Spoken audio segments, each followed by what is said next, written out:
Good evening, Model Railroaders. It's Jason here at the Red Rock Northern. It is Tuesday, August 25th, Tuesday night. I am down here in the room of perpetual fun, and I've got a few updates for you.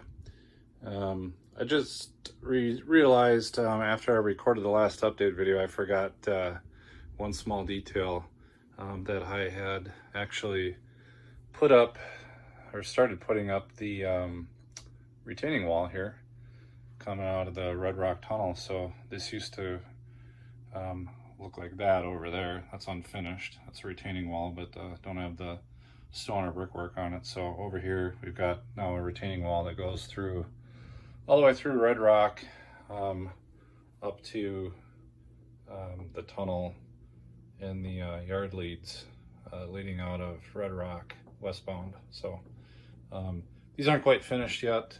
You can see a little bit of blue on the top. That material happens to be, see if I can grab it. No, I can't. I think you can see it down there. It's this blue foam stuff. It's pretty nice. I like it. It's flexible. It'll bend. If you bend it too much, it'll snap. But they had a piece or two of these at my local hobby shop. I've seen them used down at my club, and I thought that, well, this would be perfect. It looks pretty nice. It's got a thin profile. The only problem is all that I ran into was that my hobby shop was out of the quantity that I needed, and this stuff is actually imported from, I believe it's Germany, the manufacturer. Here, let me just go the extra mile here and see what this stuff is. Do I have the labels here? Oh, yeah, here we go. Sorry about that. So it's Faller Decker plate. You can see the part number 170802. So I bought a bunch of these since I had to have them shipped all the way from Germany, and it took a while. Figured I might as well just order a whole bunch so that I wasn't going to run out, and if I have an overage, I've got some spares, and I can also donate some to the club or do whatever with them. So anyways, I'll do a little painting on the top to get obviously I had to cut that down, and the foam is actually blue, so I'll get slap some gray paint on there, and cover up those screw holes probably with some ground foliage, ground cover, things like that, to hide that a little bit. So I think I'm going to use that same material over here down at the end of the stub end of Red Rock Yard, down behind the shop. So I do want to leave the screws somewhat accessible. Behind that retaining wall is hidden staging. So underneath this track here, there's hidden staging here in Red Rock. So and I've had to go in here a few times to dig trains out that I inadvertently put off the track. So not too often, but once in a while I do have to get back there, and those screws come out pretty easy, and then the trains are accessible. Let's see, so what else have I done in here in the last week? I put up created some new signs, some bigger signs for the town locations. So we got Summit, we've got Granite Creek, much bigger now. We've got Gillette over there and Red Rock down there. Reason for that is I had an op session last night, actually, kind of a shakedown op session with my kids, because I've been doing a lot of work in GMRI with schedules and timetables and routes and trains and things like that. So after doing so much fiddling with that, I wanted to have an op session and see how well it ran, and it actually ran really well. But having a couple of my kids in here and helping them out with operations myself, I came to one realization, and that is the really small signs that I had for the cities or the towns, they were not easily visible and not obvious. So it was not obvious to my kids that this was, Granite Creek. It wasn't obvious that Summit was up there. So I simply made them bigger following one of the recommendations from Arthur Houston 3, whose YouTube channel I follow and watch quite a bit. He's got a lot of really good information on his channel. So they use big old signs on their layout down in Louisiana. So let's see. And then also before the op session, I decided to completely redo all of my switch labels, my turnout labels. And what I mean by that is I changed all the color codes. So the main line used to have color code of red, sidings were blue and black, staging was yellow, yard was over here, yard was green. Where's the yard? Here we go. The yard signs were green. I completely changed those around, and the reason I did that is because I'd been painting these ground throws, these Caboose Hobby ground throws, color coding those for easier operations to make it obvious that, you know, we've got a mainline route here and we've got the red indicates a stub end siding. Down here, once again, we've got, let's actually look at this one. We got a mainline route. We've actually got a siding, which is yellow. Okay, so I'm using yellow for that color. Further on down the track, the siding is yellow, and then the stub end spur is red. That goes into continental baking. Likewise over here, follow the track. We've got green for the main line and yellow for the siding. So those are the color codes I used for the ground throws, and I thought it would be real nice and convenient and also consistent to use the same color codes on the front of my fascia. So that forced me to change all the labels, and it wasn't that big of a deal. It's just printing out a couple of pieces of paper in an Excel file where I store all these and where I created them, printed them out and cut them all out.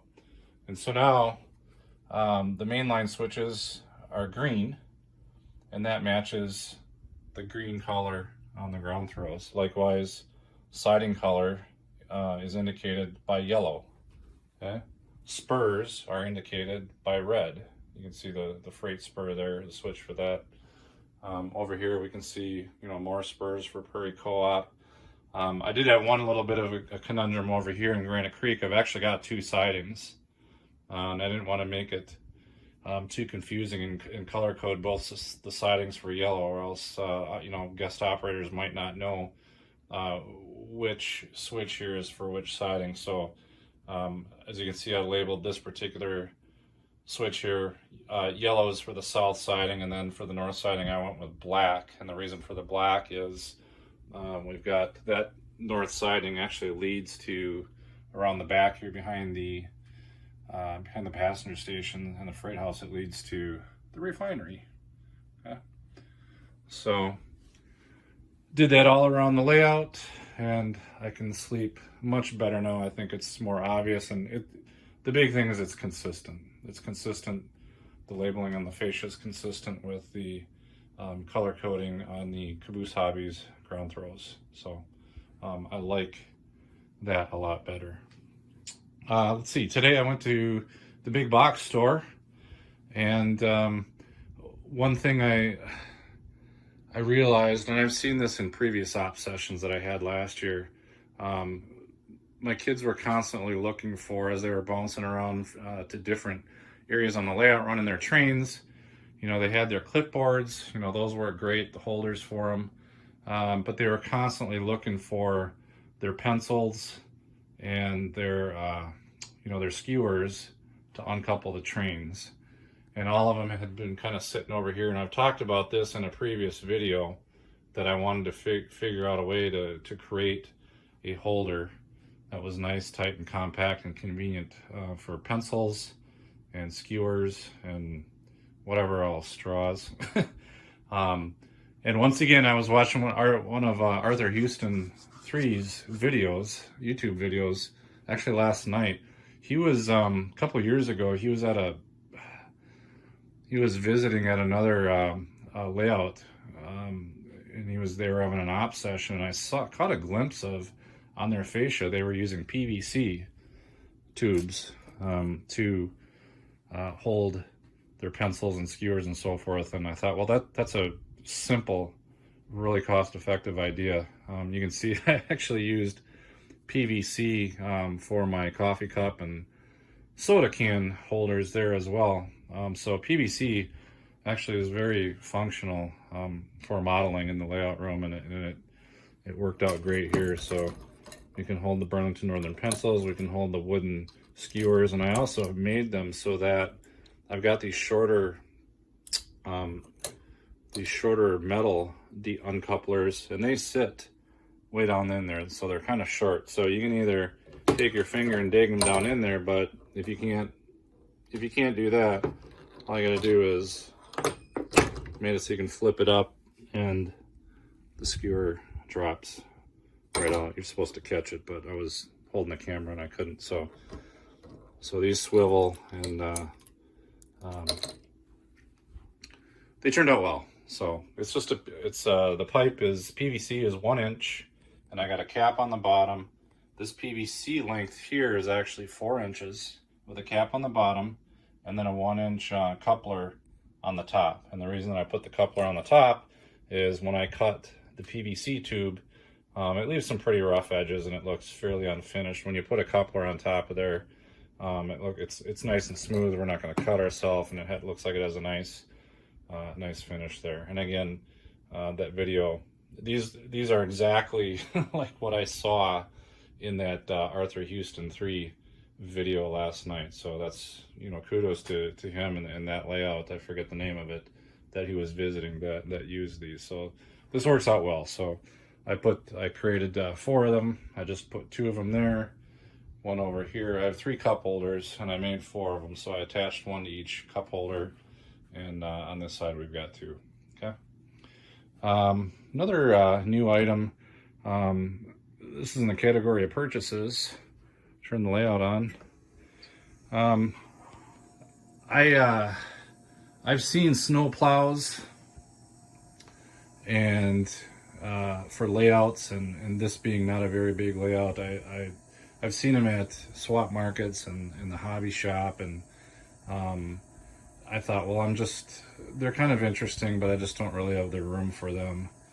And so I'm just not going to get one. I'm not going to spend the money on one. And then I found out that they actually make these plows, or rotary snow plow. For the first time I saw they actually make them in Burlington Northern Cascade Green. So I'd seen several units, Burlington Northern units, that they were maroon or brown in color. And I was kind of hedging on whether or not I wanted to buy one. Decided not.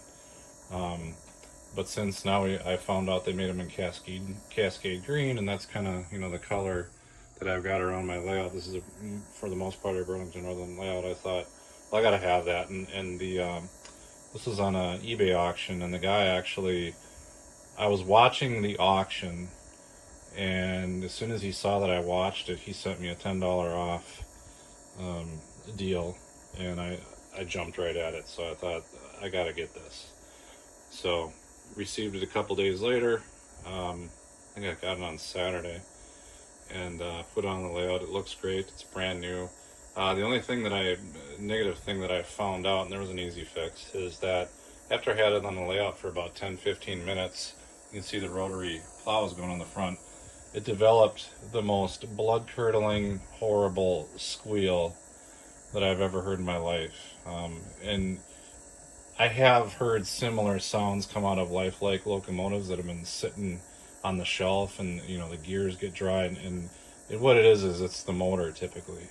And you got to open up the shell and put some lube or some oil in the motor shaft bearings, and that takes care of it for locomotives. But I popped the shell off this one. Again, I couldn't live with that sound. It was just hideous. It was just terrible. There's no way I could run this at the club with visitors or at one of my own op sessions. And I'll post a couple of photos when I publish this video of what this thing looks like underneath, and I'll show you exactly where that noise was coming from. It was pretty easy to identify in there where it was coming from. It wasn't actually the motor, but it was in one of the the large pulleys that operates the rotor. So I took the rubber band pulleys off, and I got some gear oil out, and I just kind of geared the inside of the shaft there and let it soak and no, it's running great. So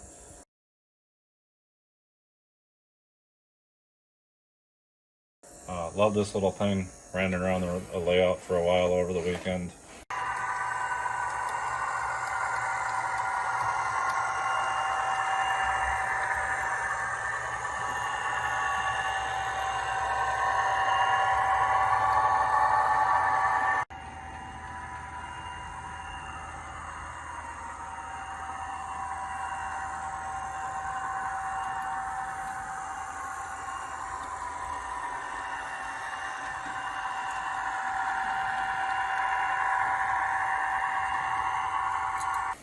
Looks great, rolls great. I don't have any snow on my layout, but I'll figure out how to incorporate this into my op sessions. So that is a cool little deal there. Let's see. Oh, yeah. Something that's been gnawing at me for a while. I've probably never showed it, but laying on the floor was the PR4 programmer that I got for Christmas, and I had used it a few times. Connected it to my local net, did some programming with it, works well, but I up till today I hadn't figured out where I wanted to put it or where I wanted to permanently attach it to the layout, and I've taken care of that now. The PR4 is now mounted up there, got the cables bundled, and as far as the programmer, you can see the red and white wires coming out of the programming leads.